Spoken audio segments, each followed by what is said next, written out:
Hello everyone, welcome to my channel Psycho Study. I am Nishu Rawal and in this channel you will get the informative and comprehensive videos of psychology honor courses of IGNOU and I hope that you will like the content. So before jumping to the video, don't forget to subscribe to my channel and hit the bell icon. Hello everyone, welcome back to my channel. तो इस video में हम BPCC 107 की last unit को start करेंगे, unit 12। ये इस पूरी बुक की लास्ट यूनिट है, लीडर एंड लीडरशिप।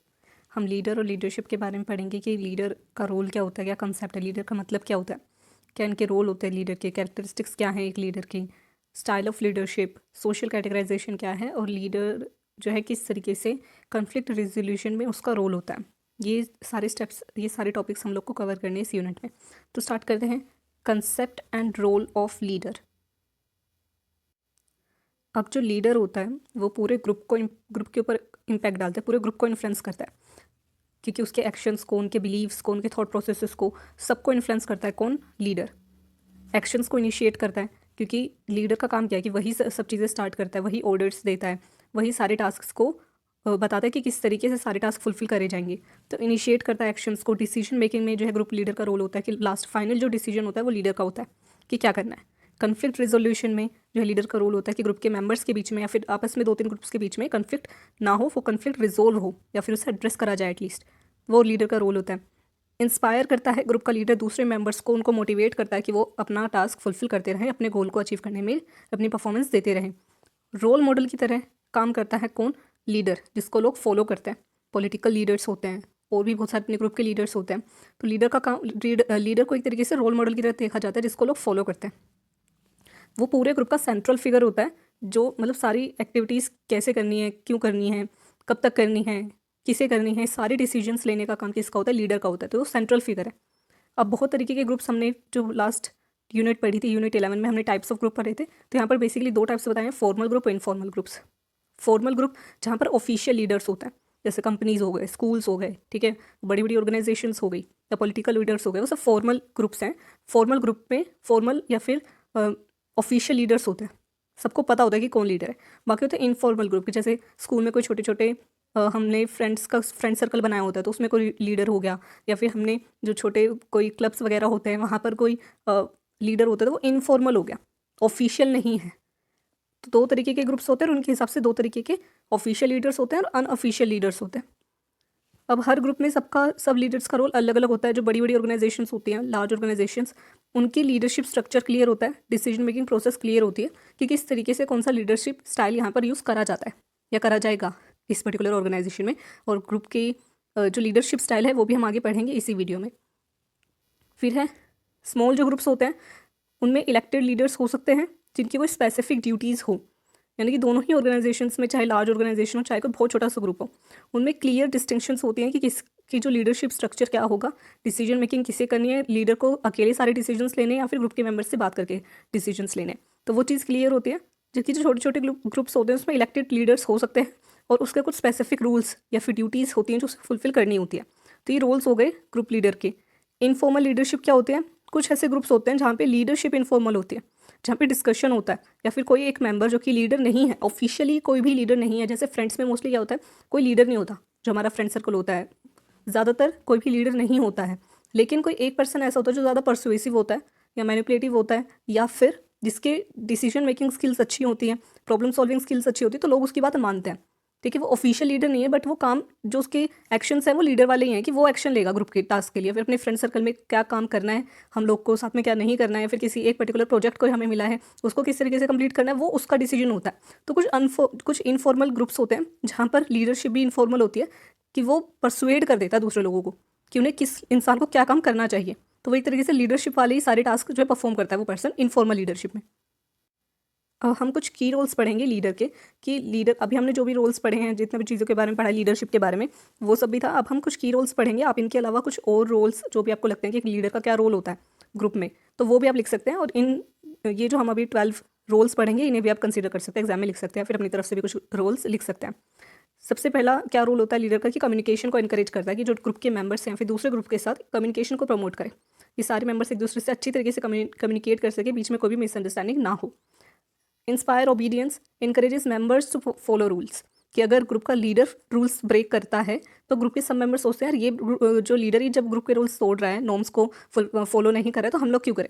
तो लीडर का क्या काम होता है कि वो खुद भी रूल्स को फॉलो करे, साथ में दूसरों को भी इंस्पायर करे, मोटिवेट करे, एनकरेज करे कि वो भी जो ग्रुप के रूल्स हैं उन सबको फॉलो करे। ब्रिज बिल्डर, ग्रुप का जो लीडर होता है वो क्या होता है, connects the group with other organisations, कि अपने ग्रुप को दूसरे जो ग्रुप्स हैं, दूसरी ऑर्गेनाइजेशन से उन सबसे कनेक्ट करने का, ब्रिज करने का काम करता है। जैसे अपने मूवीज़ वगैरह में देखा होगा कि दो अगर ग्रुप्स होते हैं तो उनके लीडर आपस में बात करते हैं, अगर उनके लीडर के बीच में बातें बन गई तो पूरा ग्रुप, दोनों ग्रुप्स एक साथ हो जाएंगे, लेकिन अगर लीडर्स के बीच में लड़ाई झगड़ा है तो दोनों ग्रुप अलग अलग बैठ जाते हैं। तो एक ब्रिज का काम करता है दूसरे जो ऑर्गेनाइजेशंस हो गए उनके बीच में कनेक्शन बनाने के लिए। फिर है मॉनिटर एफिशिएंसी, कि हमारा जो ग्रुप है क्या वो अच्छे से पूरा काम कर रहा है, एफिशिएंटली जो है इफेक्टिवली काम कर रहा है, नहीं कर रहा है, वो सारी चीज़ों को मॉनिटर करने का काम एक तरीके से लीडर का होता है। फिफ्थ, कल्टिवेट रिलेशनशिप्स, कि स्ट्रॉन्ग इंटरपर्सनल या फिर इंट्रापर्सनल रिलेशनशिप्स को बनाने का काम, बनाए रखने का काम भी लीडर का होता है। सेटल डिस्प्यूट्स, कोई भी लड़ाई झगड़ा अगर होता है तो उसे कन्फ्लिक्ट को रिजोल्व करने का काम भी लीडर का होता है, ये रोल भी है। स्ट्रेटेजिक डायरेक्शंस, कि हमें किस तरीके से काम, कोई भी टास्क या गोल को अचीव करना, उसकी सारी स्ट्रेटजीज को डेवलप करने का काम ये किसका होता है, लीडर का काम होता है ग्रुप में। रिप्रेजेंट द ग्रुप, ग्रुप का लीडर ऑब्वियसली जो पूरे ग्रुप को रिप्रेजेंट करता है, जैसे हमारे कंट्री में अगर जो हमारे प्राइम मिनिस्टर वो पूरी कंट्री को रिप्रेजेंट कर रहे हैं, या फिर कोई भी बड़े नेशनल लेवल पर अगर कोई गेम्स होते हैं तो वहाँ पर भी कोई एक पर्सन क्या होता है, पूरी कंट्री को रिप्रेजेंट कर रहा होता है, तो वो लीडर क्या है, हमारे पूरे ग्रुप को रिप्रेजेंट करता है। एंगेज विद गोल्स, जो ग्रुप का लीडर होता है उसका काम होता है कि ग्रुप के सभी मेंबर्स को गोल्स के साथ एंगेज करे, कि सब लोग अलग अलग अपनी नीड्स को इसे फुलफिल ना करें, जो पूरे ग्रुप की नीड्स है, जो पूरे ग्रुप का गोल है उसको अचीव करने के लिए सब लोग परफॉर्म करें। तो एंगेज करता है विद गोल्स कौन, leader. Ensure productivity, next role क्या होता है कि प्रोडक्टिविटी बनी रहे पूरे ग्रुप की, पूरा ग्रुप अच्छे से प्रोडक्टिवली काम करता रहे, इस चीज़ पे उसका फोकस होता है, इस चीज़ को मेक श्योर करता है। 11th है रिक्रूट एंड ट्रेन, कि ग्रुप में कौन से नए मेंबर्स आएंगे या फिर कौन से मेंबर्स जो आए हैं उनको ट्रेन किस तरीके से करना है, ये काम भी लीडर का होता है। डेवलप टीम स्पिरिट, और टीम स्पिरिट को बनाए रखने का, टीम वर्क को, यूनिटी को, कोहेसिवनेस को बनाए रखने का काम भी किसका होता है, लीडर का होता है। तो ये कुछ रोल्स हमने पढ़े कि लीडर के क्या क्या रोल होते हैं ग्रुप में। इसमें वो है कैरेक्टरिस्टिक्स ऑफ लीडर, कि एक लीडर के, एक अच्छे लीडर के क्या क्या कैरेक्टरिस्टिक्स हो सकते हैं। अगर आपको किसी पर्सन में देखना है कि क्या एक अच्छा लीडर बन सकता है, या फिर आपको खुद में देखना है कि क्या मैं एक अच्छा लीडर हूँ, क्या मेरे अंदर क्वालिटीज़ हैं एक अच्छे लीडर होने की, तो आप क्या क्या कैरेक्टरिस्टिक्स एक लीडर में देख सकते हैं। इंटीग्रिटी एंड ऑनेस्टी, कि एक जो लीडर होता है वो ऑनेस्ट होता है अपनी कम्युनिटी के लिए, अपने ग्रुप के लिए। स्ट्रॉन्ग मॉरल प्रिंसिपल्स उसके होते हैं, वो दूसरे लोगों के बीच में, ठीक है, अपने ट्रस्ट को बिल्ड करता है कि लोग उस पर ट्रस्ट कर सके, ट्रस्ट वर्थी पर्सन होता है वो। ऑनेस्ट होता है और ग्रुप को डायरेक्ट कर सके, गाइड कर सके, इतनी नॉलेज इसमें होती है। तो इंटीग्रिटी होती है और ऑनेस्टी होती है। सेकेंड है कम्युनिकेशन, कि जो लीडर होता है उसकी कम्युनिकेशन स्किल्स काफ़ी अच्छी होती है, वो अपने इन्फॉर्मेशन को, अपनी गाइडेंस को, ठीक है, जो भी रूल्स हैं, रेगुलेशंस हैं, उन सबको, अपने इमोशंस को अच्छे से एक्सप्रेस कर पाता है। दूसरे लोग उसको सुनते हैं, वो भी दूसरे लोगों की बातें सुनता है, ठीक है। एक्टिव लिसनिंग की एबिलिटी उसके अंदर होती है। कम्युनिकेशन स्किल्स काफ़ी अच्छी होती है, इंप्रूव होती है, और ताकि दूसरे लोग उसको अच्छे से समझ सकें। थर्ड है ड्राइव एंड मोटिवेशन, जो लीडर होता है वो काफ़ी ज़्यादा एंथुसियास्टिक, ठीक है, एनर्जेटिक, ऐसा लथार्जिक या फिर ऐसा आलसी टाइप का नहीं होता कोई भी लीडर। तो जो भी लीडर होता है वो क्या होता है, काफ़ी एनर्जेटिक होता है, उसके अंदर काफ़ी ड्राइव होती है कि उसे कुछ करना है, अपने गोल्स को अचीव करना है, ये डेडिकेशन उसके अंदर होती है। फोर्थ है सेल्फ स्टीम, की जो भी लीडर होता है उसकी सेल्फ स्टीम क्या होती है, हाई सेल्फ स्टीम होती है, काफ़ी कॉन्फिडेंट पर्सन होता है, दूसरों की मदद करने में आगे रहता है, ठीक है, तो हाई सेल्फ स्टीम होती है। फिफ्थ है इंटेलिजेंस, कि उसे पता होता है, क्रिटिकल थिंकिंग लीडर्स में होती है, कि वो सोच समझ करके क्रिएटिव भी होते हैं काफ़ी, ठीक है, और अच्छे डिसीजंस ले सकते हैं, इंटेलिजेंस उनमें होती है। सिक्स्थ है एम्पैथी, कि जो अच्छा लीडर होता है, गुड लीडर्स, यहाँ पे लिखा है good leaders understand and care about the followers feelings and needs, कि एक अच्छा जो लीडर होता है वो दूसरे उसकी इमोशनल क्वेश्चन काफ़ी अच्छा होता है, इमोशनल इंटेलिजेंस उसकी अच्छी होती है, हाई होता है इमोशनल क्वेश्चन, और उसे पता होता है कि स्ट्रॉन्ग रिलेशनशिप्स कैसे बिल्ड करे जाते हैं।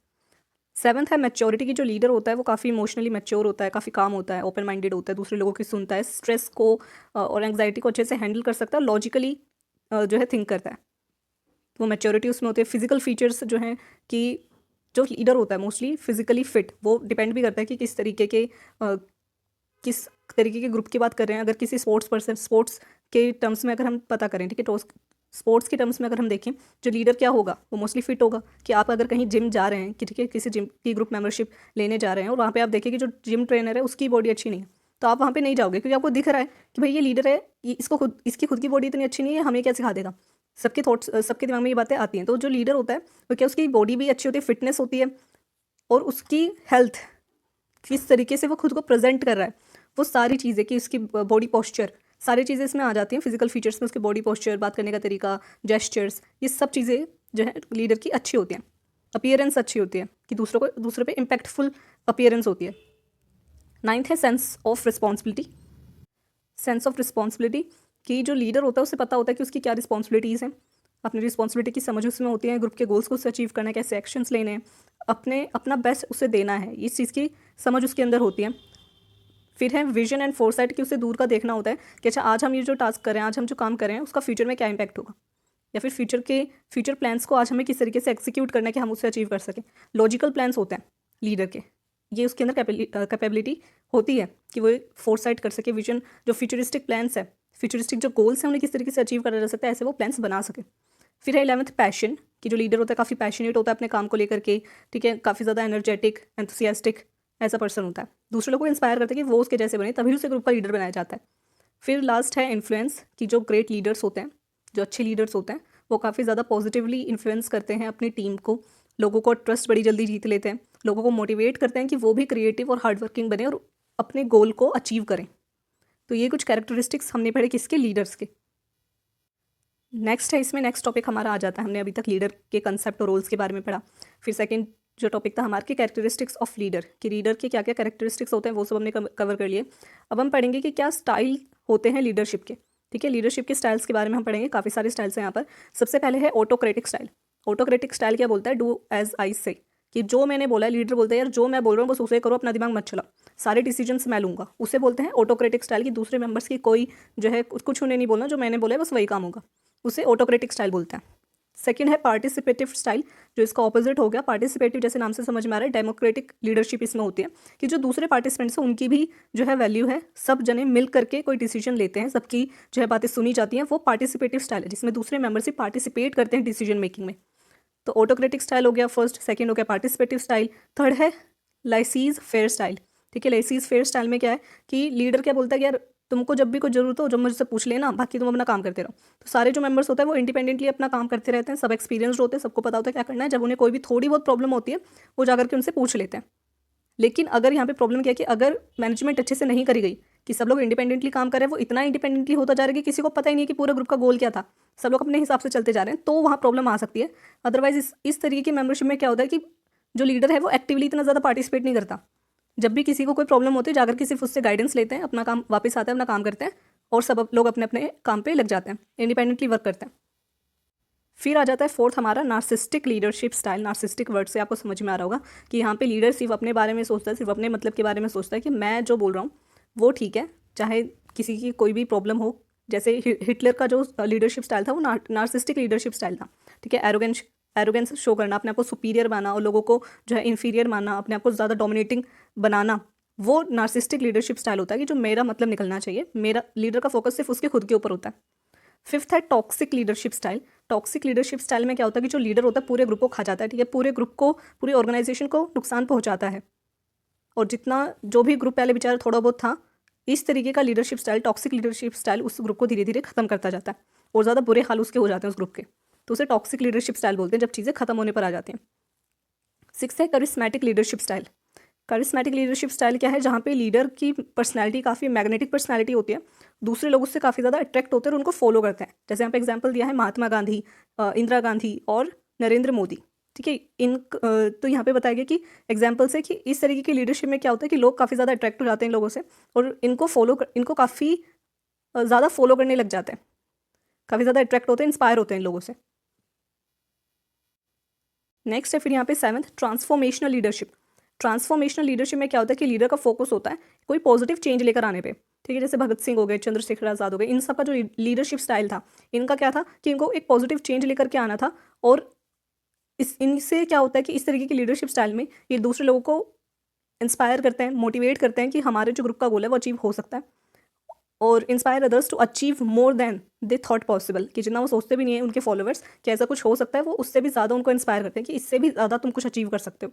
तो वो हो गया ट्रांसफॉर्मेशन लीडरशिप स्टाइल, जिसमें कुछ ट्रांसफॉर्मेशन, कुछ अच्छा बदलाव लाना होता है इनको, और इनकी इस वजह से क्या होता है कि इनके जो फॉलोअर्स होते हैं काफ़ी ज़्यादा कमिटेड होते हैं इनसे और काफ़ी ज़्यादा सेटिस्फाइड होते हैं। एट्थ है ट्रांजैक्शनल लीडरशिप। ट्रांजैक्शनल लीडरशिप में हो गया कि मैं तुम्हारे लिए कुछ करूँगा तो बदले में तुम मुझे कुछ दो, ठीक है, कि अगर तुम मेरी बात मानते हो, जैसा मैं बोलता हूँ तुम वैसा करते हो, तो तुम्हें बदले में ये मिलेगा, तो वो ट्रांजैक्शनल लीडरशिप स्टाइल हो गया। इसको आप इस बात से याद रख सकते हो कि तुम मुझे खून दो मैं तुम्हें आज़ादी दूंगा, तो इसका मतलब क्या है कि आपको कुछ काम करना पड़ेगा, बदले में तुम्हें आज़ादी मिलेगी।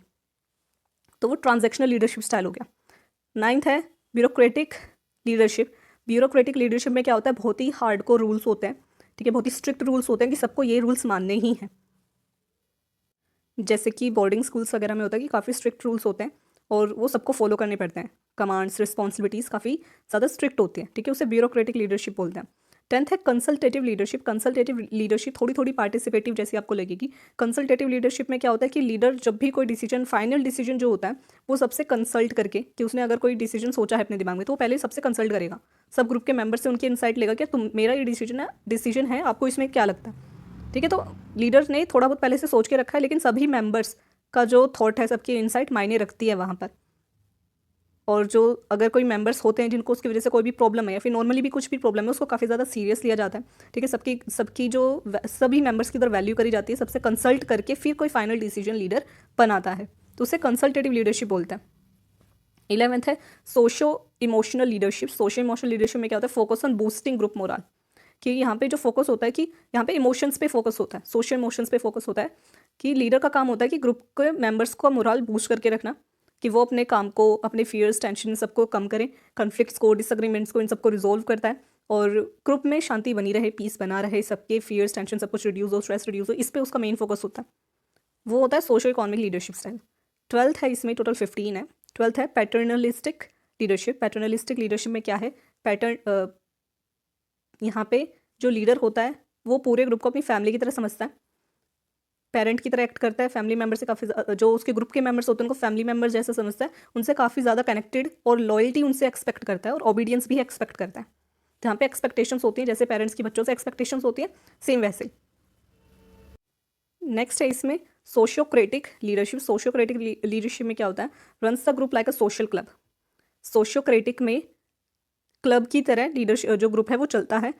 यहाँ पे फ्रेंडशिप्स और प्रायोरिटाइज फ्रेंडशिप ओवर डेवलपमेंट, कि यहाँ पे कुछ ग्रो करने से ज़्यादा फोकस किस पे होता है कि एक कम्युनिटी बने, कनेक्शंस बने, रिलेशनशिप्स पे ज़्यादा फोकस होता है, सोशल होने पे ज़्यादा फोकस होता है। तो यहाँ पे फ्रेंडशिप जो है, फ्रेंडली एटमॉस्फेयर होता है, काफ़ी फ्रेंडली एटमॉस्फेयर होता है, आप इसको नाम से याद रख सकते हो। सोशियोक्रेटिक में क्या है, सोशल बॉन्डिंग्स, इस पर ज़्यादा मेन फोकस होता है इस तरीके के ग्रुप का, इस तरीके की लीडरशिप स्टाइल में, कि फ्रेंडशिप बनी रहे, एक ओपन स्पेस, एक कंफर्टेबल स्पेस हर मेंबर को मिले कि वो एक दूसरे से कम्युनिकेट अच्छे से कर सके, बॉन्डिंग अच्छी बन सके। फिर है सिचुएशनल लीडरशिप 14। सिचुएशनल लीडरशिप में adopt leadership style based on the situation, कि जैसी सिचुएशन है उसके अकॉर्डिंग लीडरशिप स्टाइल वो लोग चेंज करते रहते हैं, कि आज उन्हें लग रहा है यार कंसल्टेटिव सही रहेगा, फिर कुछ टाइम बाद रखते हैं यार इस सिचुएशन में तो मुझे लगता है नार्सिस्टिक सही रहेगा, फिर दूसरी सिचुएशन में वो लोग, मतलब सिचुएशन के हिसाब से जब लीडरशिप चेंज होती रहती है जिन ग्रुप्स की, इट मीन्स कि उन्होंने सिचुएशनल लीडरशिप स्टाइल यूज़ करा है, कभी ऑटोक्रेटिक, कभी कंसल्टेटिव, कभी पार्टिसिपेटिव, जैसा उनकी मर्जी होती है उस हिसाब से वो चेंज करते हैं। लास्ट है इसमें न्यूरोक्रेटिक लीडरशिप। न्यूरोक्रेटिक लीडरशिप में बहुत ज़्यादा फोकस सिर्फ टास्क ओरिएंटेड, कि हमें किसी चीज़ से मतलब नहीं है, हमारा highly task oriented and emotional. Neurocratic leadership में बहुत ज़्यादा टास्क ओरिएंटेड होते हैं कि अपना काम अचीव होना चाहिए, हमारा गोल अचीव होना चाहिए एट एनी कॉस्ट, कि हमारा काम किसी भी कीमत पर पूरा होना चाहिए, उसे न्यूरोक्रेटिक लीडरशिप स्टाइल बोलते हैं। कि ये टीम मेंबर से कंसल्ट भी नहीं करते, कि हमारी सिर्फ और सिर्फ गोल अचीव करने से मतलब है, जब सिर्फ और सिर्फ गोल अचीव करने से मतलब होता है किसी भी कीमत पर, कि भाई किसी भी कॉस्ट पर बस मुझे मेरा काम पूरा चाहिए, चाहे मेंबर्स को 10 घंटे काम करना पड़े, 12 घंटे काम करना पड़े, 20 घंटे काम करना पड़े, हमारा जो टास्क है वो कंप्लीट होना चाहिए, वो है न्यूरोक्रेटिक लीडरशिप, बहुत ज़्यादा टास्क ओरिएंटेड जो होता है। तो ये सारे थे लीडरशिप स्टाइल्स जो हमने पढ़े लीडरशिप के। तो आज की वीडियो में इतना है। आज हमने क्या कंसेप्ट, क्या रोल होता है लीडर का वो हमने पढ़ा, क्या कैरेक्टरिस्टिक्स होते हैं एक लीडर के वो हमने पढ़े, और लीडरशिप स्टाइल्स जितने भी होते हैं वो सब हमने पढ़े। तो आई होप कि वीडियो आपको अच्छे से समझ में आई हो। अगर कोई भी क्वेरी रह जाती है कमेंट सेक्शन में लिख करके बता सकते हैं, और वीडियो अच्छी लगी तो प्लीज़ वीडियो को लाइक कर देना, चैनल को सब्सक्राइब कर देना, ज़्यादा अपने फ्रेंड्स के साथ शेयर करना ताकि उनकी भी हेल्प हो सके, और मिलते हैं नेक्स्ट वीडियो में।